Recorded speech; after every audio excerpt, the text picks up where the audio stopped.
What up? Welcome back to the It Bees Like That podcast. As always, I'm your host, Chris.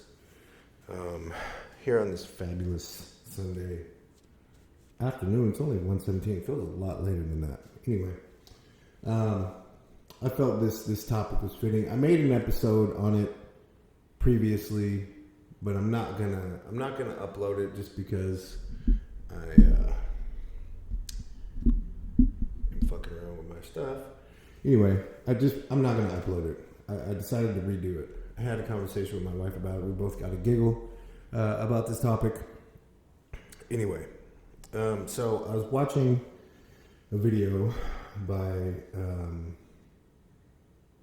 I don't know, an internet person, social media influencer, a sales guy. Anyway, I came upon this guy, and I liked a couple of his videos. They were pretty powerful, and like the motivational messaging in there.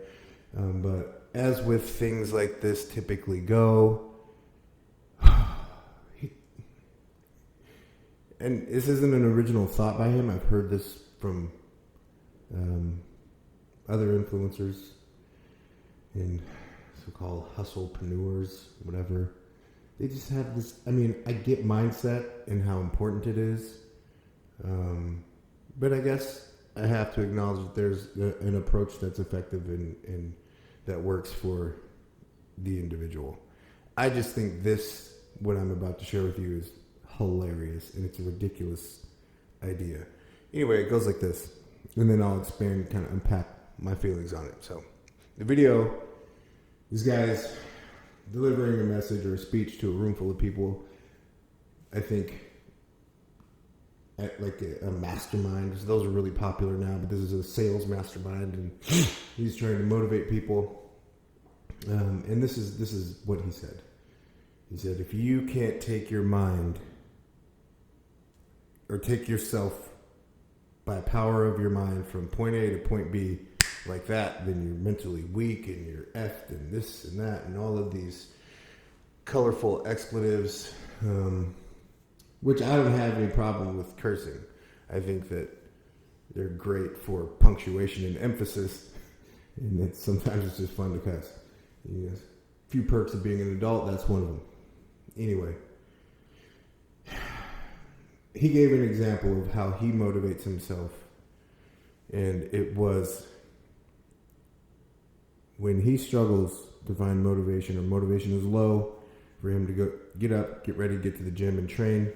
He visualizes in his mind images of someone trying to hurt his family, and then he goes to the gym, and you can guess, playing the tape all the way through, where that goes, right? He like destroys it, kills it, epic gym day. And this is wild to me. This is crazy. I've heard this from a few different influencers, and it just makes me laugh. And feel a bit sad for, God, man, if this is the extreme that some of y'all have to go to get to the gym, then I feel like you may have a misunderstanding of cost and value. And maybe I'm messed up. Or I'm fortunate. I don't know.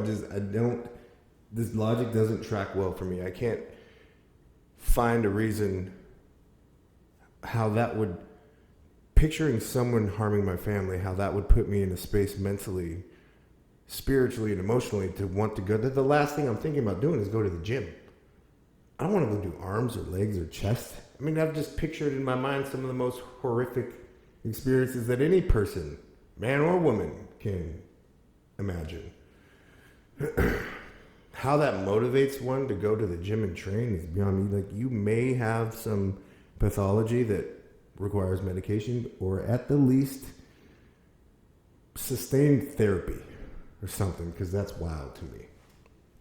Anyway, I like to use other things to motivate myself. One thing that's really effective for me, because I think in those moments, particularly when motivation is low like that, then we can tend to overthink and then eventually land on an excuse that works for us to justify not doing whatever the activity is. It doesn't even have to be the gym. It could be whatever. It doesn't matter. I just say literally to myself, all right, I'm not going to continue doing this game. It's 1, 2, 3, go. And then I get up, grab my shit. But I don't even, it's rare that I have to do that. Typically, I'm a chronic morning person. I'm in a great mood when I wake up.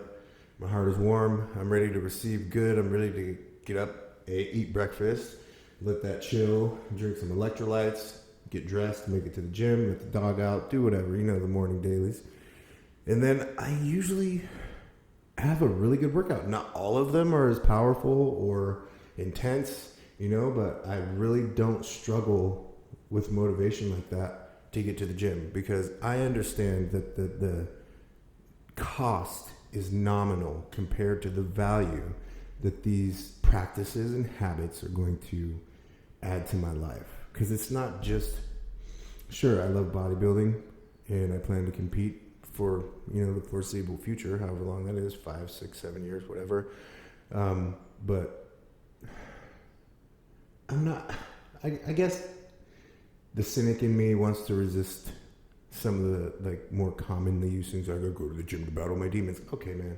I go to the gym and I have a great time. The last thing it's great because I get there, and like I've shared before, it's one of the activities in my life that I can do where my brain, my spirit, and my body are all doing the same thing at the same time with the same level of focus and discipline and determination. Today, I had to sit for a moment and be like, okay, I'm fractaling and spiraling a little bit with my thoughts. I had some intrusive thoughts that didn't have anything to do with the workout, and I was, it was a heavier and more intense day. So I took a beat, turned the music down. I was like, okay, collect yourself, Chris. You need to be in this. This is, you could potentially screw yourself up, not paying attention to what you're doing. I learned that lesson a long time ago, but aside from that, it was a great workout, and I left the gym feeling great, completely fatigued, got a great pump, got home, looking forward to eating some food. I mean, I was joking with my wife yesterday. It's much more complicated than this, not complicated, but many more things go into it than just what I'm about to share. But I was joking, like, dude, I love to train because I love to eat and I love to sleep. And I know that after I train, I get to do these things. They're going to make me better. They're going to make my muscles bigger. I'm going to perform better. I have a better chance to get a higher placing at my next show. All of this stuff, like I'm thinking about, the value of the training, not just looking at it as a task to be completed. Like, oh God, I don't want to go train. That tells me, again, you may not be accurately assessing cost and value, or appropriately assessing cost and value to what you're doing in your life. And maybe you may need to pull back a bit from the gym, or pull back a bit from whatever other things that have you in the red. That's another smart tactic. Like, I have a lot of pokers in the fire. My wife and I are usually pretty busy. We have 3 school-age kids at home. So, we're a busy family. And we are mindful. We've had a lot of practice in this, so we're pretty mindful of resting our bodies, resting our minds, resting our spirits. However we make that happen, by spending time with each other, by getting a bit of alone time, or going to the gym, whatever the case might be, there's value in that too. And the cost is, again, fairly nominal. So this is a good thought process for not only the gym, but almost any other habit that you're trying to build, or relationship, or potentially a new step into more responsibility in your career. Just ask yourself a few things. Okay, what is this going to cost me? And I'm not just talking about money, but time-wise. how much drive time is this going to add to my day? How much administrative work is this going to add to my day? How much other responsibilities is this going to add to my day? And on the other side of that, what's the payoff? Because there has to be a balance there, right? And that's not to say that you have to be a bodybuilder or a fitness person in a competitive sense, to want to use working out as part of a healthier lifestyle. Because, we've talked about this a bunch on the podcast. Lifting weights and doing, moderate cardio, you live longer. That's just the facts. Even if you're overweight, you live longer. It's just kind of sciencey shit. But anyway, I feel like it's really important to, especially when considering a new activity or behavior, right? That kind of change, and this is something that I had to consider before too. It helped me identify anxiety, in myself. It can be anything as simple as like taking an unscheduled day off, or like we talked about a bit ago, starting a new, stepping into a new role at work, or any deviation from your otherwise normal schedule can kind of throw you a little bit, right? So making sure that anxiety isn't causing you to overestimate the cost and underestimate the value. Sometimes it takes me a bit to process the stuff, get through it, and then on the other side of that, realize that, hey, this is probably going to be good in the long run. Things are going to get different, and the adjustment period of whatever it is. Rarely do you see something that from the gate is just like, boom, it's better. Unless it's more cheese on pizza, but that's another podcast episode. Cost and value. One of the things that helped my decision to switch careers from the metal trades, welding, fitting, fabrication, was the cost of essentially chasing the money around. Because it can be a great career, and it is a great career for a lot of people, but the cost, the physical cost, finding time to work out when I was in that trade was brutal. I was either at the gym at 3:30, train really, really hard, go to work for 10 hours, go home just fused, completely burnt from both ends. And then to try to sustain that for 6 days in the gym, 5 days at work, sometimes 6-7 days at work, because we all know in construction jobs, fabrication jobs, you can work a lot of overtime. And then like the back issues and the knee issues and the eyes from all the light from welding and just inhaling all the grinding dust and fumes and the noise and the hearing, and it's a lot. So it wasn't the only thing that prompted me to switch careers, but it was one of the things.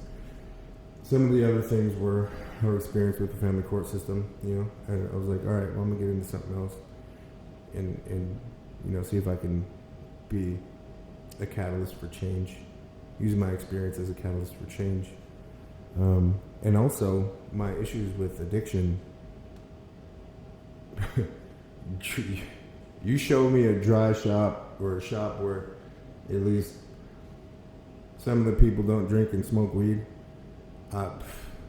you should call Guinness too, because after 16 years doing that stuff,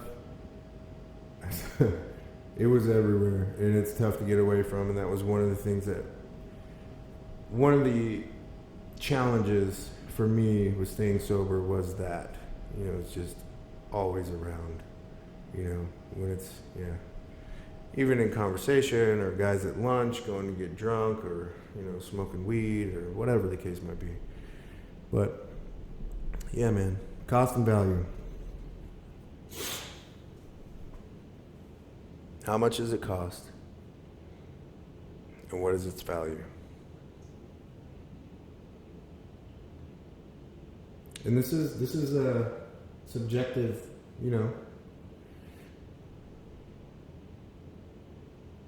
subjective reasoning, right? You get to determine, because it's your life, what things are going to add value and what things won't, which is tough because especially as men, we get a lot of social programming about what we should do, what we should say, how we should act, what jobs we should have, how we should maintain our bodies, all this stuff. And you can argue with me about that, but it's true. I've been a guy for 45 years, so I know what I'm talking about. Taking that power back and being like, hey, this is the stuff that interests me. This adds value to my life. Whether it's just peace of mind, giving you an hour or two back a day that you can spend with your family, giving you weekends back, if that costed me, for a few years, a lot of money. I went from making, a typical welder's salary to barely minimum wage as a college student, getting some degrees, but that was the cost I was willing to pay for the added value to my life on the other side, which would be a new career. And where I am now professionally is amazing. It's amazing.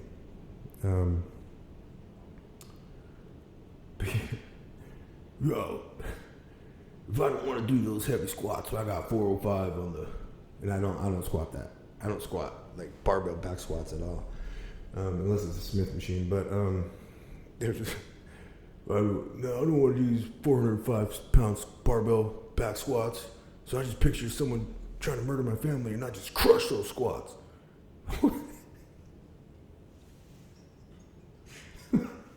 Listen, look, man. Who am I to judge how people motivate themselves? That just seems really, really extreme to me. Really extreme. I mean, maybe it's because I've spent a lot of time in my life from childhood in like that hyper-vigilant fight or flight response mode, just like running high all the time, ready for whatever. It's exhausting, man. So to get an intense workout, I can't, dude. I put on a power song works just as well, or just maybe cuss at yourself, quit being a pussy, something. I don't know, man.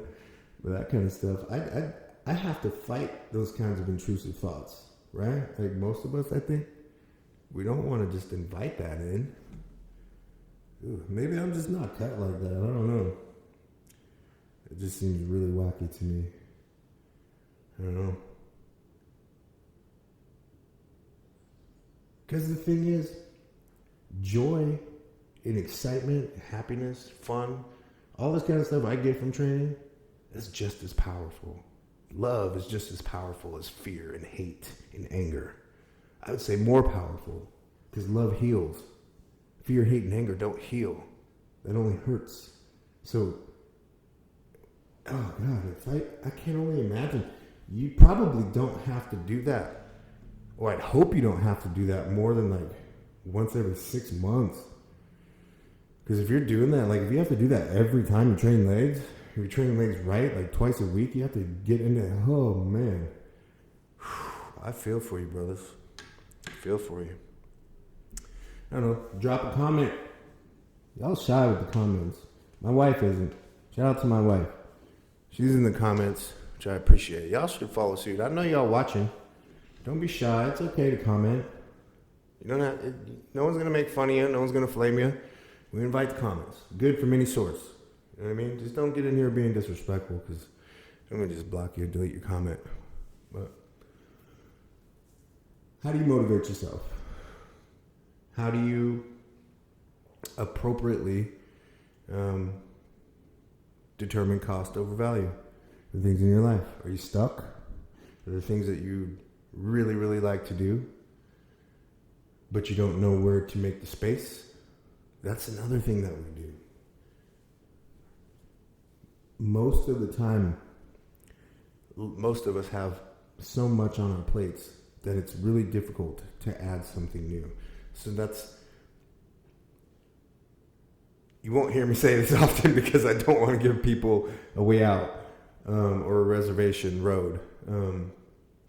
But I get it. It's tough.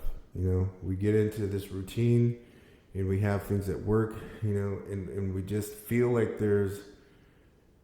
and elements of this are true, the level of acceptance of amounts of discomfort you just can't get around. And I don't know how much we would appreciate the great stuff if we didn't have, you don't appreciate chocolate cake if you've never had veggies, you know what I mean? Or tilapia 6 days a week.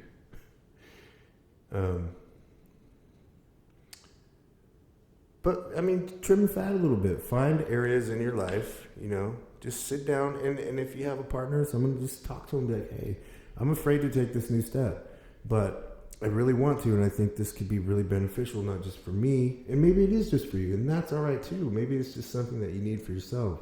Talk to someone and be like, hey, I'm afraid to take the step because I don't know where to make adjustments in my life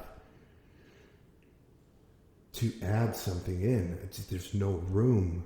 I don't have the mental capacity. I don't have the physical capacity. I don't have the time. When we say things like you can make the time, it doesn't mean on top of everything else, right? Make adjustments, cut stuff out. Allow yourself some grace. You don't have to do everything for everyone all of the time. It's all right to say no. It's a complete sentence. I say no all the time. It's great, really effective. Sometimes that is going to have to be directed at you. Say no to yourself, like, hey, no, you're going to take this rest day. I need to take my own advice on that. Or no, I'm not going to be the first person to raise my hand to volunteer to do something. I say this all the time. Takers recognize givers. Have you ever noticed that in your effort to be nice and kind and charitable and a giver of your time and service, that you get called on a lot to do that? And it becomes harder and harder, right? Because people develop this expectation of you. And the expectation is, hey, I know so-and-so has soft boundaries around this issue, so I'm going to lean on them. Say no. Say no, it's fine. And most people who, if they truly love and care about you, even if they're upset in the moment, they'll get over it. Y'all be cool again. It'll be all right. You'll still be friends. You probably joke about it later. It'll be okay. Most reasonable people don't hold grudges over stupid shit. Right? Pay attention to the language there. Most reasonable people. If you have people in your life who hold grudges because you set boundaries with them,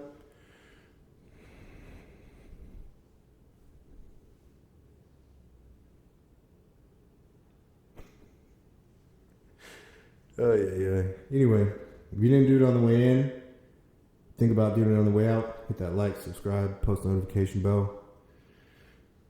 Click all so you can stay up to date on all the cool, supremely inspirational and motivational stuff that I always say we, because I really hope to include my wife in when some of these. I don't want to just do one podcast with her. I want to do a bunch because she's super smart, she's funny, and she's got a lot of good information. She's got good energy, so I think she would really benefit the podcast. Anyway, peace out. All the time.